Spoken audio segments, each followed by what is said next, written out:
It's Thursday, the 18th of July, and this is Christopher Hall here with Hall's Variety Pack Off the Record. And as you can hear in the background, I have got the fan on as it's incredibly warm at the moment. Yes, ladies and gentlemen, boys and girls, we are in the middle of one hell of a heat wave. Good grief, we'll look back at this in a few months' time and just wonder just how we could find it so difficult to continue on. But still, I shall continue on, even though we are not this week broadcasting live. Yes, 2 weeks on the trot. All's Right Back Off the Record is being pre-recorded and transmitted to you via YouTube as live. Of course, last week, due to technical difficulties, there just wasn't one at all. So, with that in mind, it means that this week we have a bonus big edition of the show. Which means that I'll be talking about stuff that I was going to talk about last week, but couldn't, and also some new interesting things for this week. Dear me, I'm not entirely sure how loud the fan is in the background, but I need it as it is incredibly warm, as I said. I did read somewhere that it's something like the driest July in nearly 273 years. Which, A, is a very, very specific and very random number, but of course, I don't know whether this is just a sensationalism going on or what, but in any case, it is bloody boiling at the moment. Not exactly helped by the fact that outside right now, in my lovely hometown of Calf, it seems to be all construction just about everywhere you go. It's around this time of year, even if it's just mildly warm, that builders decide to take their shirt off and let it all hang out. It makes my morning walks that little bit more difficult. I'm walking about, seeing people bare-chested who really should have no reason to do so. Good grief. Of course, Cardiff at this current state, like I say, seems to be just turning into one massive construction site. The whole town just seems to developed into some kind of caricature or some kind of Chinese city. You know, you see it on the news every so often when they want to make a report about China, just how quickly they seem to build skyscrapers and that. Similar kind of things happening in Cardiff, except it's taking bloody forever. One of the houses near me is having some renovations done to it, an extension by the looks of things. One of the local shops is getting an extension as well. Everything seems to be extending, but nothing seems to be getting any quicker or better sooner. But it does mean if any businesses are getting bigger, I may actually find myself some form of employment. Good grief. It's only been really about 2-3 weeks since I finished at university. I was close to finish as you could possibly do so, bearing in mind I have to hand in a resubmitted piece in about 2-3 weeks' time. And as such, I am figuring that one out as best I can, whilst trying to do creative and interesting things with this, which hasn't been helped due to the technical difficulties that have occurred over the past couple of weeks. It has been one hell of a balls up. Last week it was a problem with the internet connection, this week it was a problem with the microphone. That is why this week's commentary video was not developed and was not uploaded. I may be able to do it for tomorrow, maybe. If not, then it'll be for next week. I want to get this one out of the way because I've been trailing it for a while. Oh my word. The whole idea behind it was that I was progressively going to build up to longer and longer films. So I'd start off with the short 5-minute shorts, then slowly build up to the 15 minutes, then half an hour, and then hour-long things. But of course, this kind of been hit to the shit ever so slightly due to the aforementioned technical difficulties. I think it's kind of been the heat as well as kind of affected them to some way. I don't know. I look out the window right now as best I can, bearing in mind that I have to have the curtains drawn ever so slightly so that I don't get any glare onto the computer screen, and also it means I'm not in the sunlight too much. I know that kind of makes me sound like some kind of vampire or some kind of gremlin, but oh good god, my room is like a box at the moment.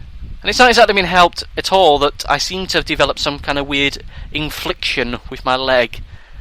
Earlier on in this link I did say that I'd go for my morning walks. I haven't really gone for one in a good few days. This is because I think I've got a problem with my right calf muscle. I'm not entirely sure what it is. I've looked up online and it seems to just be a fact of I've not got enough exercise for it to be limber enough.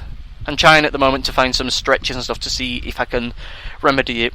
Because it's around this time of the year, every year pretty much since I was about 15 years old, I'd start going for runs up and down the countryside of my wonderful hometown, which is a nice little therapeutic thing. It takes away all the stresses and strains that are my life. Not really that stressful these days because at the moment I am in between just about anything at the moment. had this very odd feeling yesterday of, oh my god, I'm looking forward to September, yay! As is always the case when you finish university or high school or primary school, you have this sudden inexplicable buzz when you can't wait to get back and meet all your friends in the new year, hooray! Then you suddenly realise that it's all over now, there is no see you in September. You instead, the only thing you'll probably be seeing in September is the doll queue, my word.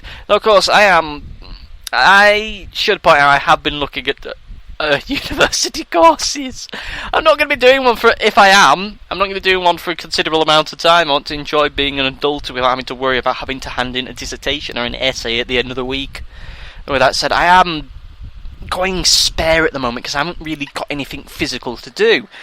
Which is odd because I'm not the most physical people. Like I said, I enjoy walking around the countryside, I enjoy running, but because of this weird problem with my calf muscle, I can't exactly go out as much as I can.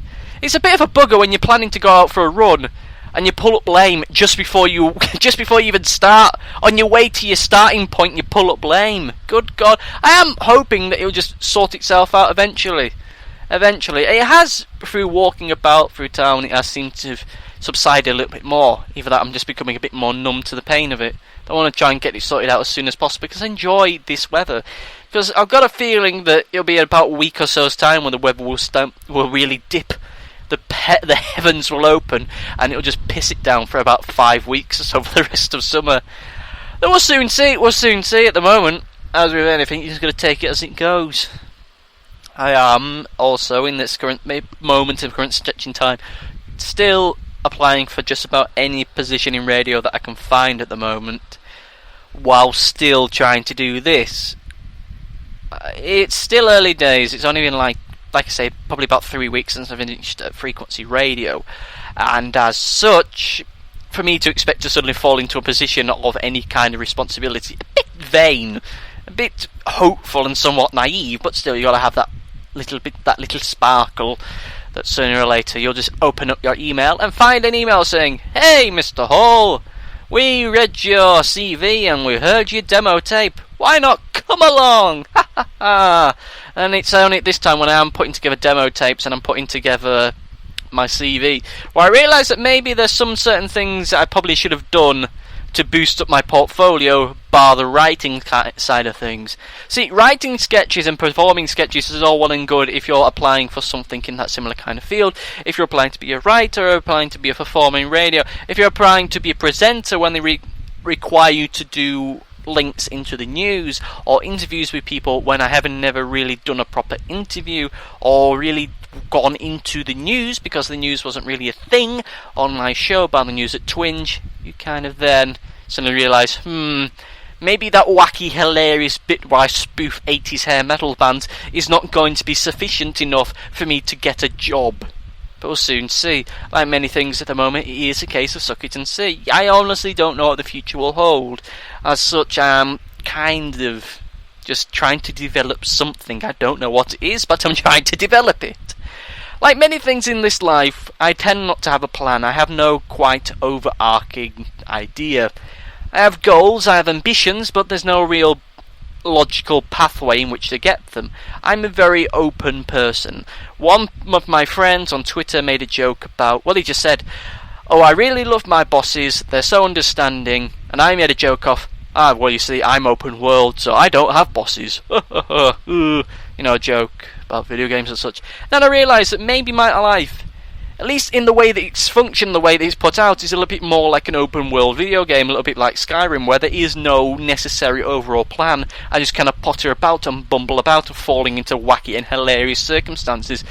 And then when I consider that, it does kind of make sense that majority of the opportunities I've had over the past 12 months are things that have kind of been a little bit spontaneous.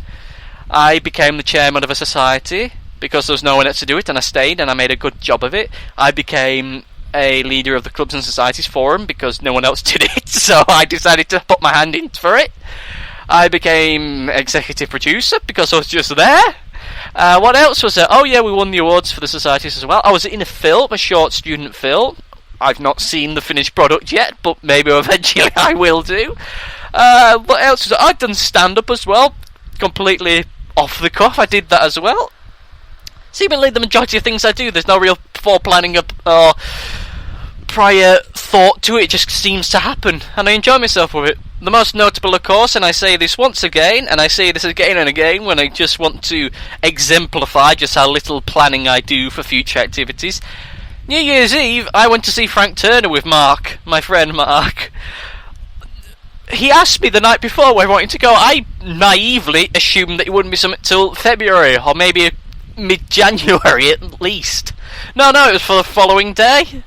So I, in a fit of spontaneity, we travelled to Manchester with my friend, pissed out of our skull before we get there. I honestly remember nothing about the night but our very, very awkward joke that me and him decided to do, which I won't talk about, but I don't know, maybe if I ever become famous and ever decide to write an autobiography, maybe I'll talk about it then. But that was a weird night. A very strange night. And it just, like I say, it exemplifies it, because literally I was sat, much like I am now, pottering about on the computer, where he just turned to me and says, "Oh, hey Chris, do you want to go see Frank Turner because I've got a ticket and the other person I was going with had to drop out." And I said yes. I had to pay him for that ticket, and suddenly I find myself, a mere 12 hours later, in Preston, drinking, celebrating our soon-to-be greatest gig ever. Good God, and of course Frank Turner now is a big thing. Yeah, who'd have thought him doing the Olympics would make him into a big-name star, but still he did a gig at the Gorilla Bar. The Gorilla Bar, of course, used to be the Green Room, which used to be a contemporary theatre, contemporary art centre. It no longer is! But still, I seem to keep finding myself gravitating towards it in times like this. Of course, I should point out, I never actually made this very explicit into the public domain, or even the ideas of thought and shared ideas. I was planning to do a short one-man show, effectively, for those people who don't know anything about contemporary art. I was going to do a performance at the Preston Tringe this year, but because of the whole reassessment thing, I had to reconsider it. Because, I'm going to be honest now, I don't want to screw this up, this whole reassessment thing, because if I do it, I'm in the shit. There's no reconsidering it, is there really? Because in the past, if I've ever had to have a resit, it's with the buffer of, well, if I screw it up this time round, at least this September, at least I'll still be enrolled and on the books. This time round, if I screw it up, I'll have to resit the year most likely. And if that's the case, it won't be till this time next year will that become an option. Which will mean that I'll have spent 5, maybe 6 years on the plan of going into theatre, which is a lot. There's people that are on MAs and doctorates that haven't been in theatre courses this long. Good God, but we'll see. I am in the mind of, yes, I want to continue to do live performance, not only just the contemporary theatre stuff, but also the stand-up stuff. I keep meaning to have a sit-down session of writing, but I've never really got round to it. I've written jokes, I've written bits, but I've never actually sat down as I had done in November to do the stand-up comedy thing and just write a set. And I don't know. I honestly don't know where I could go with it, because I know of a handful of open mic nights. But when I did the stand-up thing in November, it was done in an environment which was very friendly, very laid back. Because doing stand-up comedy, especially when you're new to it, is absolutely terrifying. Make no bones about it, that video that you see of me on YouTube, I was shitting myself with fear. Yet still I made an attempt of it, and I did it. The only reason I managed to survive it just as well is because I wasn't pissed out of my tree like certain people on it, and they decided to tell jokes rather than make statements which would eventually bite me on the arse, as certain people did. Now, as that was such a great environment, I'm not entirely sure of where exactly I can go to then perform it. Like I said, I know of a number of open mic nights. There's one in the coffee shop in the middle of Preston, and I know that may sound as if I'm trying to protect the identity of that place. I honestly don't remember the name of it, and I don't want to go trawling through the internet and break my current patter of what I'm doing right now, because I think somehow we've managed to get to nearly 15 minutes into this, and I've not really stalled or had any difficulty talking, but as I continue on, I know of a number of places that do open mic nights, but it's trying to find the right environment, bearing in mind I've not developed enough to which I can go to places like the Frog and Bucket and perform, because there'll be plenty of people that go to comedy clubs on their open mic nights who have never done it before, do it and shit themselves with fear or completely misunderstand the whole audience or maybe the tone or the means of the place. I want to at least develop a set, develop some jokes, so that then when I go into actual comedy clubs, I then can say that I have a genuine set that seems to work, rather than going on there making a half-assed attempt and just kind of get a very modest amount of applause. I don't think that I would ever get booed off stage necessarily, depending on how much of an arse I make of myself in the pronunciation of it. I make no bones about the fact that I'm bad at pronouncing words, and I know that was intentional, me saying pronouncing rather than pronouncing words, which is kind of odd, seeing as I want to go into radio where the majority of things I have to do is round speech and pronouncing words right. I said it again then, and that was genuinely by accident. But I don't understand why that is, that suddenly, almost like a rabbit in the headlights, I'll be speaking, and then all of a sudden I'll just completely get tongue-tied. I don't know why that is. I think it may be an issue of confidence more than anything else, so it's not really much of a problem these days. That's not to say I'm more confident, or even more confident in my abilities, but I am at least a little bit more wary and a little bit more wise in just how stuff like this has to be arranged and how it has to be done.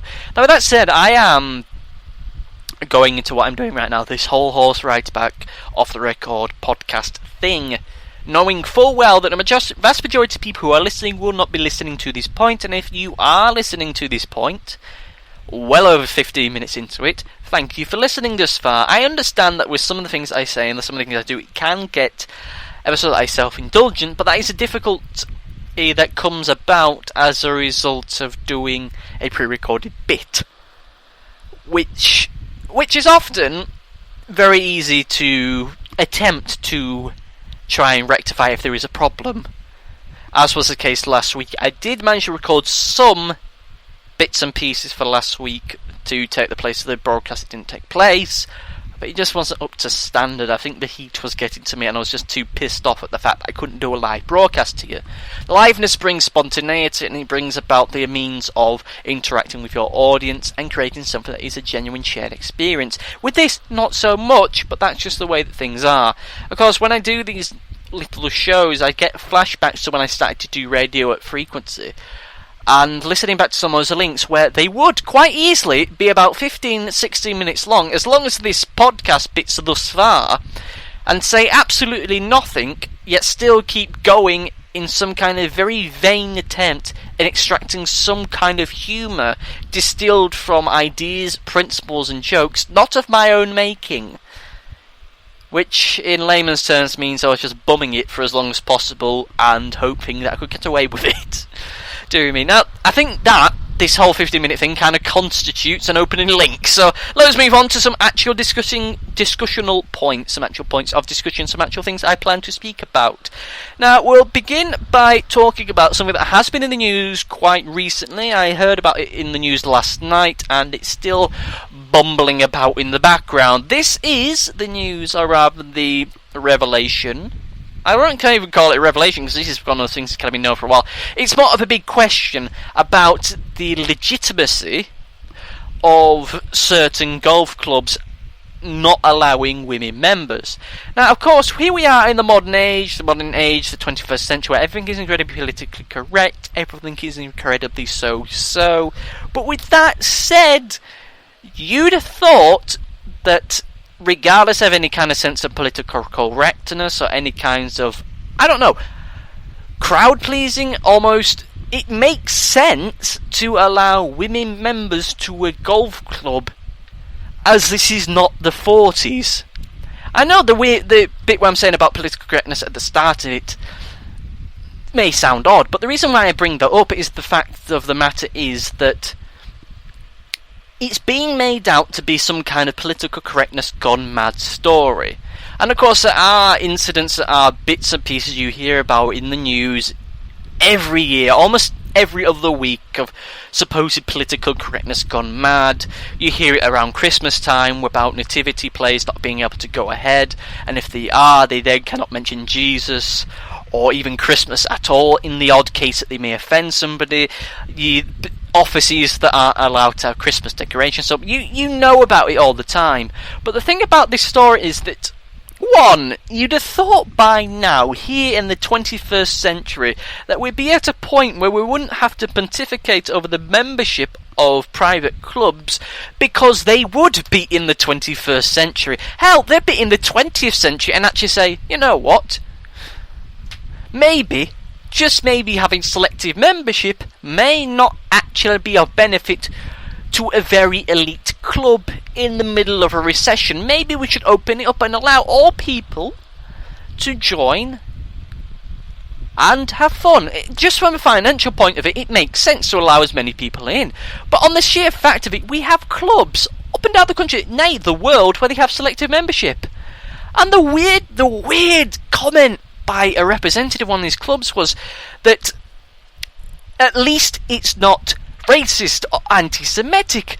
Yeah, of course, yeah, it's only sexist. It's not as if it was something of major concern, like it was an anti-Semitic club. What the hell is that an excuse? What, it's okay that you're having very sexist and very selective membership because you're not anti-Semitic? What the hell is going on there?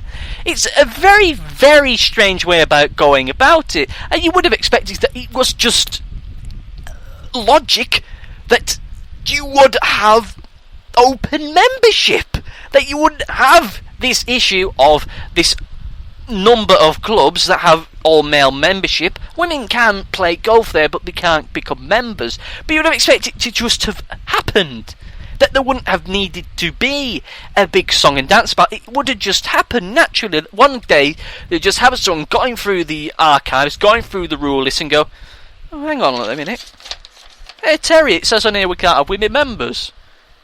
You know what, let's change that. Where's my pen? Crossed out, there you go, that's it. You'd have to expect that to be the case. But no, we have this strange thing of, here we are in the year 2013 where women cannot be a member of these certain golf clubs just because. There's no even statement as to why they can't be. It's just because they don't see it as being an issue. They've never really decided to change it or update it. Ouch! It's just a very odd story at the end of the day, and there's still people pulling a line in the sand over this, saying that, well, you see, in gyms they have women's only areas, women's only gym days, so in that regard, who's the sexist now? I'm sorry, but I know that that's a very odd thing, and of course there's probably a very good justification for that. I can't personally see it myself, but you'd have thought that here and now, and I said it before and I said it again, here and now in the 21st century, this wouldn't be an issue because it just would be a matter of fact that there wouldn't be a selective membership, that wouldn't be about male or female, they'd just be allowed to join. The only issue with membership should be the fact that if you're walking in there in tracksuit bottoms and a Burberry cap or something like that, that should be the only criteria. But no, we have this very odd thing where it's women cannot join these golf clubs just because. No statement as to why, but just because. And I honestly don't think it would affect those clubs anyway if they did open it up to women, because if they want a men's only area, a men's only club, I don't expect it to be awash with women all of a sudden just because it becomes open membership. I honestly don't get. There's no justification for it. There's never been a statement from what I can read and what I've researched into it as to why that's the case. It's just the way that it seems to be. No justification for it other than, well, it could be worse, we could be racist. What? That's not an excuse. Saying, oh well, it could be worse, it could be... That's not an excuse. How is that not the case that you can have women membership at these clubs? I know that golf clubs, like I say, have got very selective membership, very elitist, very smug. But you'd have expected, maybe now, in the 21st century, that not to be a case. That just kind of happened one day, one rainy afternoon in July in 1994. The rules changed and allowed women to join these clubs. No song and dance, but it just happened. No arguments, no protests, no campaigns. It just happened because it's logical.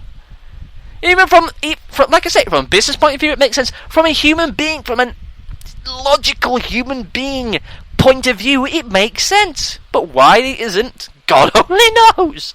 I can imagine, though, that it will change. It will change because of the sheer anger and the sheer rage that's come out this, which is justifiable, it has to be said. It's occurring. It probably will change, probably by the end of the week. Alright, actually maybe not, because it is Thursday and it probably will take a while. Probably by the end of next week they'll turn around and say, actually, maybe having male-only memberships may not actually be a good thing. Maybe the eventual protest, which I can see kicking off, because it is the open golf thingy. I can't imagine there. I will imagine there being some kind of protest going on there by feminist groups, which is logical and justified in a position like this. Because it just seems to be there's no real discussion about it from the golf club's point of view. It's just a case of, not even a thing of, we'll look into it, or we are in the process of reconsidering it, or we'll reconsider it after the tour, or we're going to have a meeting about it next Wednesday. It's just a case of, yeah, women can't join. Why? Just because. Weird. Honestly weird. I nearly pissed myself laughing when I heard the story on the news last night. That here we are, here we are, 21st century, women can't join certain golf clubs. Why? Because they're women. Why? Just because. Good God. Right, we on to something else now, I have, as a result, as you can probably tell, been watching a lot of television recently. As was evident from the week before last show, I was going to say last week's show, but I didn't do one. The week before last show, when I discussed a show called Your Face Sounds Familiar. I'm not really going to go into it that much this week because it's a thing now. It exists. I enjoy watching it because it's there. It's like, oh, why do men climb mountains thing? Because it's there. Why does Chris Hall watch Your Face Sounds Familiar? Because it's there. There's nothing better on at television at this time of year. We're in that very awkward point where the X Factor has not yet started. The Voice has just finished. There's no real football on. And the only football that there is on is streaming on live, and as you could probably tell from last week, my internet is not good enough in which to watch them. Those football matches, of course, being the Women's England team match, and I don't think they're going to be playing for another few weeks anyway, so there's not really much on television right now. Everything's finished. The Apprentice finished last night, and Your Face Sounds Familiar is on ITV. Once again, just because, we need some innovative, forward-thinking, brilliant TV to put people on a Saturday night, so we shall have Your Face Sounds Familiar.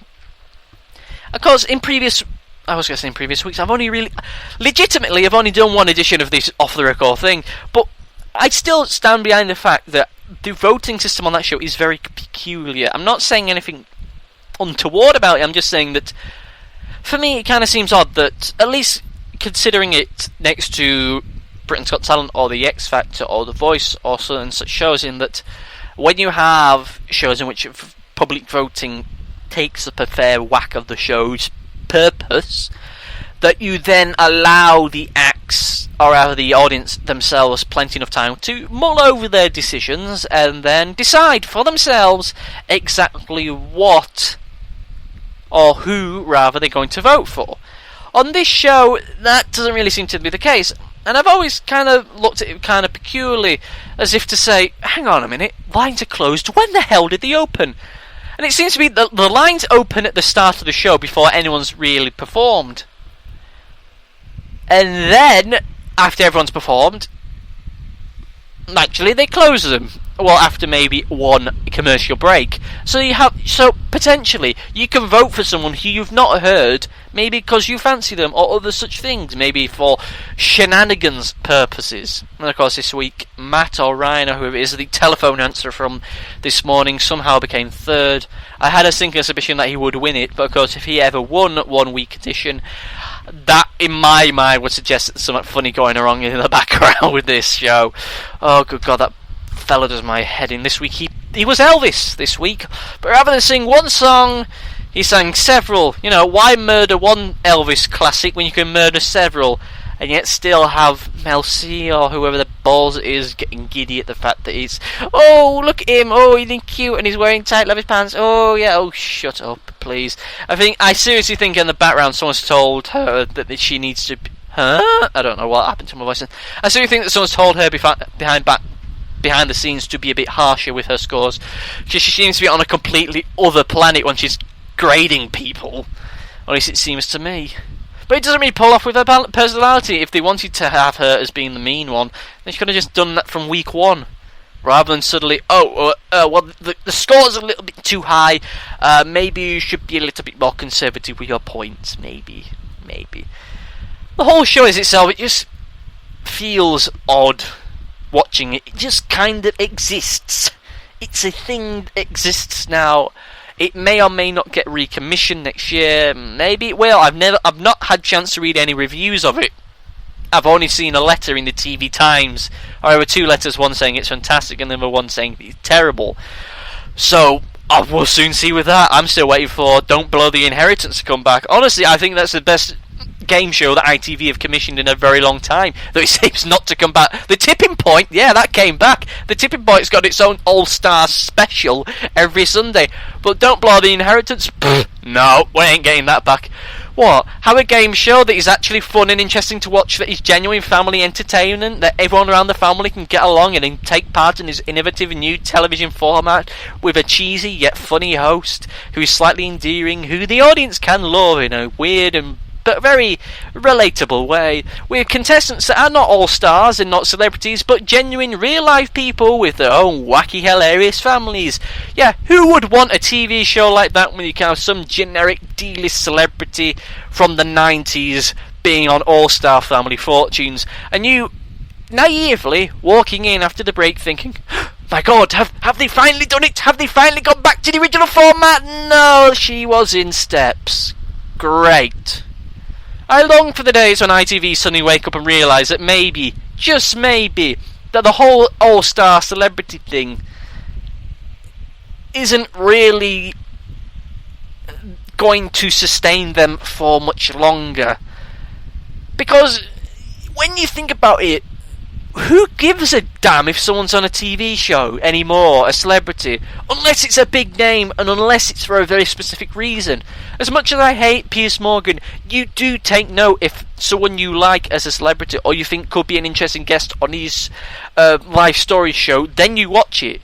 You don't think to yourself, oh my God, her out of steps is going to be on All-Star Family Fortunes. Quick, hold my calls, get the popcorn, let's sit down and watch this exciting adventure into comedic gold. You don't think that. Even if they got someone interesting on there, like, I don't know, Al Pacino and his family, you wouldn't turn off your TV set to go, oh my God, Al Pacino's on. Actually, coming saying that, maybe watching Al Pacino on Family Fortunes would be an interesting thing. But still, I maintain the point. I maintain the point that maybe now the real star of television, or at least with game shows, should be the general public. All too often we have these very crappy and now starting to become very twee reality TV shows. You know the kind I mean. You know the kind of format and the setup about it. The X Factor, Britain's Got Talent, The Voice. Even The Voice, though it tries not to have the whole melodrama, backstory kind of thing, I think it does kind of a little bit here and there. At least it did when I watched it during the first series. And that's all well and good, but we're not in the age where we are so easily sold with the backstories of people. We're just there for the ride, for the journey and the enjoyment. I don't need a backstory, I don't need a plot, I don't need to know about this family's heartache when they're on a contest to win a speedboat. Realistically, I don't need to know that because it doesn't factor into my decision making. It's not going to make me like them any more or any less. It's not going to make me well up at the fact that, oh look, they've won £10,000, they can buy their grandfather a new face. That doesn't factor into my decision making of it, whether or not I'm going to watch a show. I watch a show because I want to watch a show, because I either like the show or there's nothing better to watch, as is the case on a Sunday with All-Star Family Fortunes. I still maintain the fact that maybe we should just kind of rethink it all, because sooner or later this bubble's going to burst in a big way for ITV when the All-Star Mr. and Mrs., the All-Star Family Fortunes, the All-Star Tipping Point, people are just going to go, because it was an interesting thing to start off as a launch, as a way of getting people into it. Then you can justify it. Family Fortunes, yeah, that was going to be a success either way, celebrities or not. It was going to be a bit of a success. But Mr. and Mrs., very old school, very twee almost TV show. Having a few celebrity editions of it would make sense. Then you can get real life people, then you get real couples onto it, because then at least you've justified the existence of it, you've got people interested in it, and then maybe at the end of the series you can do a celebrity special. Because sooner or later, I'm adamant that sooner or later they're just going to run out of D-list celebrities to get on ITV game shows. They really are. It's going to be like, oh, who haven't we had on? Joe Brand's been on. Timmy Matt, no, we had him on Pro Celebrity Tennis. No, we've used up all our connections. Now what? We better open it up to the public then. Good God. And Tipping Point. How the hell that's become as successful, as interesting as it has, I don't know. Beyond the point where it's just kind of this odd whimsical novelty, I don't know how the hell, in God's name, it has actually become so popular and such a thing that it now warrants an all-star celebrity edition. Of course, luckily they still do the public, the friendly, the people that probably are drinking in your local edition. They still have the civilian edition, and now they have the all-star edition on a Sunday. I kind of find it odd, maybe, in a strange way, that ITV are giving all this money to charity with all these different all-star celebrity shows. Yet would the cost to them be as big were they just to give prizes to the public? I don't know. Maybe the real reason why they got so many celebrity editions of TV shows is because it may be more cost effective for them to get some actor from Coronation Street from the 70s to be on a game show, rather than maybe buying a speedboat for someone who probably lives in a council apartment block. I don't know. But of course, on television right now, the adverts have taken a very odd twist, a very odd turn. Where once upon a time you could have very wacky adverts with little jingles, often adverts rivaling the TV shows. They seem to have taken this weird metamorphical position. Most notably, the Ikea adverts. Once again, Ikea, I honestly believe that Full Moon Pictures, Full Moon Films, or whatever the name is, has now been given directing duties on their adverts. I mean, Jesus wept. Is Charles Band their director now? Because their adverts are getting creepier and fucking creepier and creepier. Remember a few months ago, when we had the weird advert of the killer gnomes? You had this family putting furniture out into the backyard, and all these gnomes suddenly decide, hang on a minute, we don't like being sidelined, let's rebel, let's launch at them.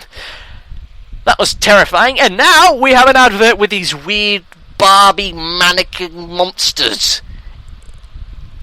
Really, I honestly believe that the people in Ikea have just gone crackers. They literally are just watching Full Moon Pictures films, and going, yeah, that's a great idea. Yeah, Tourist Trap, yeah. It was this horror film in the 70s, really creepy, and it was about killer mannequins. I think we could do something with that, with our new line of shell pink tablecloths, yes.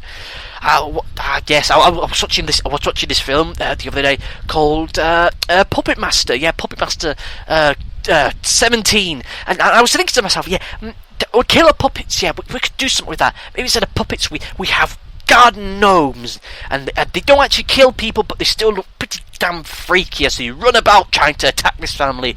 Yeah, and that people blowing up garden gnomes will show just how wonderful our furniture is. A creepy mannequin Barbie woman will just show how wonderful and wonderfully comfortable our sofas are. Yay! Go! What the hell's going on there? Of course, we have the Go Compare man. He's now not dead at all. He's very much alive.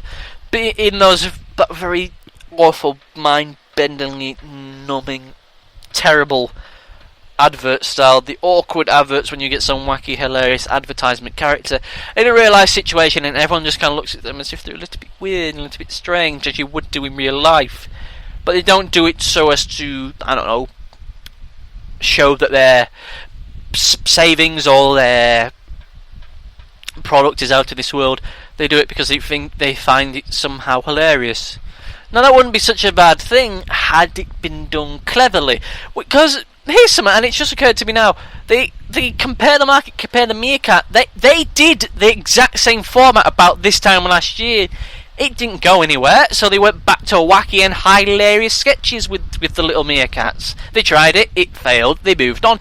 Everyone else seems to be doing the exact same thing. You'll have the Go Compare man in an office trying to maintain his job, doing a very auto-tuned but intentionally hilarious, though not actually that hilarious, jingle and song. And Confused.com, instead of having that horrible animated woman, you have this weird robot who just goes round the countryside so he can save you pounds as he goes round and talks to people. Hello, I can save you money.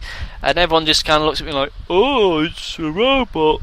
Oh, that's well weird, that. Oh. And it does my head in. And so many adverts are doing it now. Why? If everyone else is using the same kind of advertising technique as you, your advert's not going to really stand out that much. Of course, I think Santander, whoever it is, one of the banking firms, does exactly the same thing, but they use it with sportsmen and women. Yeah, because that's what you want when you're there.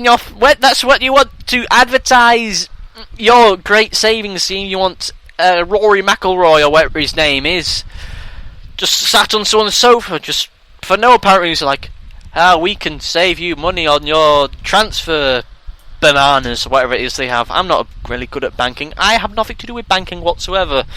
Though people are often saying I am a bit of a banker. It just kind of feels odd that we have this very awkward style of adverts when none of them really are funny or justify it.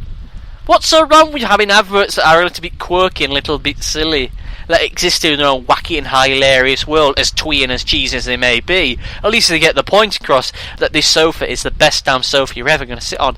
This banking firm is the most safest bankers on the land. This baker's shop has master bakers making you buns, and just how wonderful they are. Instead, it's very awkward, not funny. Though that's the point. The joke is it's not funny adverts. But the fact that they are not funny makes them not funny. I don't honestly know. Of course, there is one advert in particular, one advert that really I can't get my head around. Of course, the Ikea advert scares the living shite out of me. This advert is just, I don't know how the hell it came about, but it's here. It exists. It's a thing. Of course, the Al Pacino Sky advert. What the hell is going on there? At what point in Al Pacino's life did it all go so horribly wrong that he's now doing adverts for Sky? I mean, no disrespect for Sky, but this guy is an Oscar-winning actor. He's a legend. He's one of the greatest actors of his generation, yet he's doing adverts for Sky. He's in some terrible films at the moment. He was in Jack and Jill, for fuck's sake, with what appears to be a neckbeard. The most legendary actor on the planet, and he's in a terrible film. He won a Golden Raspberry for his appearance in that film, for Christ's sake. Al Pacino, sort your life out. He's on this advert for Sky now. Oh my good God. And he just seems to be becoming some kind of caricature himself. He's there, hey, I'm Al Pacino. Hey, a lot of my advisors tell me that I gotta slow down, that I gotta take life easy. My lawyer, my attorney, my gynecologist, they all gotta tell me that I gotta slow down. Now my computer's telling me to slow down. HOOHAA, HOOHAA. I need some kind of help with this kind of advert here. HOOHAA. What's this? Sky broadband. Sky. Sky. It sounds like some kind of big blue sky thing. Something big in the sky, almost like a great big sky. Sky. What does that sound for? Sky. SKY. Super crazy yachts, but it's crazy with a K because it's so crazy. HOOHAA. Al Pacino. I'm in a dressing gown playing golf inside. Yeah. Hang on a minute. I just suddenly realised all this podcast thing has just all made certain logical sense. I mentioned Al Pacino on Family Fortunes. I just mentioned Al Pacino again. I mentioned golf, and earlier in the show we were talking about the weird golf women banning thing. Wow, this thing is all coming together quite nicely. And I think that now, as we enter 3/4 of an hour into it, I think it's now time that we start to wrap this up, as I've pretty much run out of things to say. So let us recap the things that we have discussed. We've talked about the weather, just how ungodly hot it is, and how the fact that I have a fan buzzing in the background right now, wafting my hair like some kind of 80s power band. Construction in my hometown, making the place all dusty, noisy, aggravating to walk about. The banning of women at certain golf clubs, well, they're not being banned, but they, of course, like I've said, they're not allowed to become members. They are allowed to be there and take part in events. They're just not allowed to be members for some strange reason. I could talk about The Apprentice, but I don't honestly want to, because, you know, anything I could say has been and gone, and I've not really considered anything wacky and hilarious I could say for that. Your face sounds familiar. I've given up on that. This would be a thing if I could talk about it every week, but at least we forget this is a legitimate radio show, so it wouldn't actually make much sense to me to talk about it in maybe 2-3 days when we're about to kick off for the next edition of it. Ikea, those horrible scary adverts, as well as all the horrible scary adverts out at the moment. So I think that's just about covered it now. So, what else can I say? Well, the next video commentary thing may be released in the next 24 hours or so, if not next Tuesday, possibly Thursday. I am considering maybe altering the schedule of the Off the Record, maybe having it on a Tuesday rather than Thursday, as it then allows me to actually have full access to the internet as a thing. But we'll soon see. I'll just have to see how things are going. So maybe a Horse Rights back Off the Record next Tuesday, maybe on Thursday, depending on technical difficulties. The next video, Stamp Day for Superman, maybe tomorrow, if not then Tuesday, if not Tuesday then Thursday. It will be released eventually. And as a bonus note, a bonus big note, I am finally getting round to filming my review of A Car's Life. The filming of that should become next week. I say it as though it's going to be a big thing. It won't be, but at least it'll be something. So, that pretty much does this for now. So until next week, my friends, I say to you, thank you for listening. Be sure to follow us on Facebook, facebook.com/HorseRightsBack if you're not doing so already. And if you're on YouTube, by all means subscribe to us for progressively more and more content. So thank you for listening for the past 3/4 of an hour. So until next time, my friends, I say to